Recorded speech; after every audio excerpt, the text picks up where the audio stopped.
मैं बचपन से एक परिवार को देखते हुए बड़ा हुआ जो कि गरीब था। परिवार में 2 भाई और एक बूढ़ी माँ थी।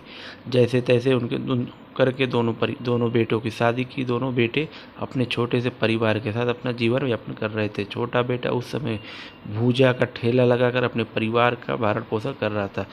सब कुछ लगभग ठीक चल रहा था। उसे एक बेटा और 2 बेटियां हैं। घर में कमाने वाला सिर्फ वही था, जिसके कारण परिवार की स्थिति दिन प्रतिदिन खराब होते जा रही थी। यह सब हमने अपनी आंखों से देखा है। कैंसर का इलाज इतना महंगा है कि वह अपना इलाज कराने में असमर्थ था। उसकी स्थिति को देखकर उसके बच्चों और उसकी पत्नी का रो रो कर बुरा हाल था। उसकी मदद के लिए कोई भी हाथ आगे आने के लिए तैयार नहीं था।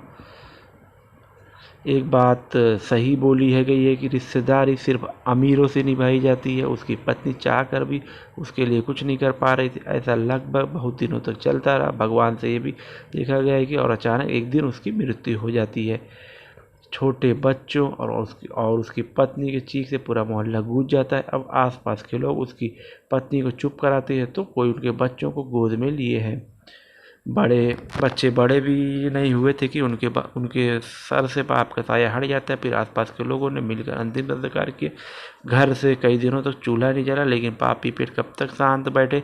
उधर से बच्चों की आवाज़ आने लगी, माँ भूख लगी है, खाना बना। और माँ तो आखिर माँ होती है, चाहे किसी की भी हो।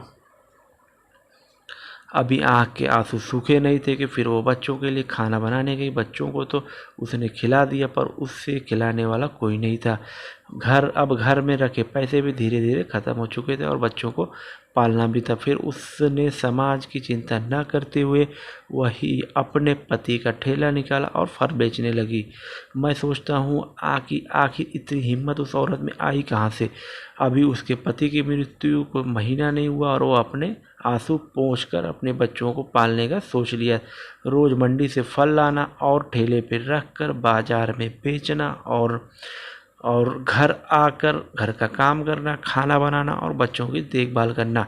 इतनी शक्ति लाती कहाँ से थी। मैं ये सब देखकर हैरान था। मैं समझता हूँ कि ऐसी अबला नारी से प्रेरित होकर ही ये कहा गया है कि अकेला बाप अपने बच्चों को पाल नहीं सकता, लेकिन अकेली औरत अपने बच्चों को अच्छे से पाल सकती है।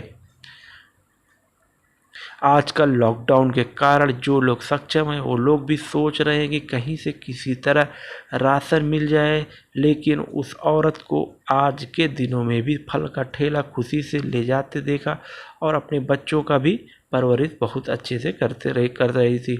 उसके लिए जितना बोला जाए उतना कम है। सलाम है ऐसी औरत, ऐसी नारी को मेरा, जो इतनी हिम्मती है, जो अपने बच्चों के लिए कुछ भी कर जाने को तैयार है। सलाम करता हूँ मैं ऐसी अपनी औरत को।